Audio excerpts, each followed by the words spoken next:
I swear I still hear the gunshots sometimes. Loud, sharp, echoing off the walls of Upper Iweka in Onitsha. And sometimes, when I close my eyes at night, I see his face, swollen, broken, and staring at me like he's still alive. This was in 2001. Nigeria had just moved from military rule to democracy, but there was no peace. Armed robbers ruled the streets. And the name everyone feared in the East was Derico Nomama. We used to hear stories about Derico like he was a ghost, some kind of evil spirit that bullets could not kill. He was young, not much older than us, but he had already made himself king of crime.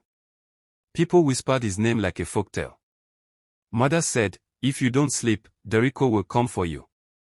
Some swore he had killed more than 100 people.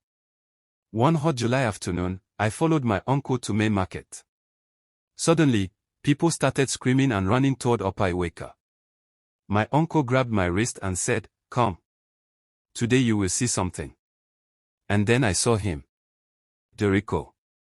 Not the demon from the stories, but a young man with a swollen face, tied like a goat for slaughter. The Bekasi boys had finally caught him. People spat, cursed, and threw stones.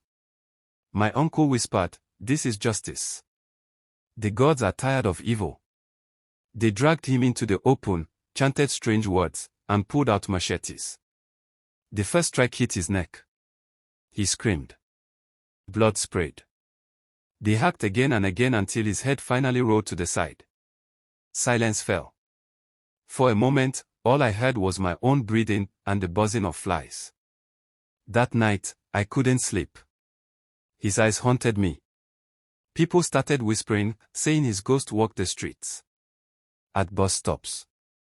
By the Niger Bridge. Traders closed early. Drivers refused to work late. Onitsha felt colder, even in the heat. 1 week later, I went to buy bread. The road was empty. I heard footsteps behind me, dragging, slow. I smelled fresh blood. And then I saw him, standing in the middle of the street. Head tilted. Eyes wide. Blood dripping down his neck. Derico. I dropped the bread and ran. I don't know if it was my mind, or if I truly saw his ghost. But I know this, even though Derico died that day in 2001, he never really left Onitsha. Sometimes, I still feel his eyes on me.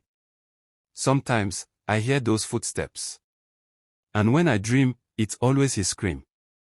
If you ever find yourself in Onitsha at night, and you hear footsteps behind you when the road is empty, don't turn around. Because it might be him.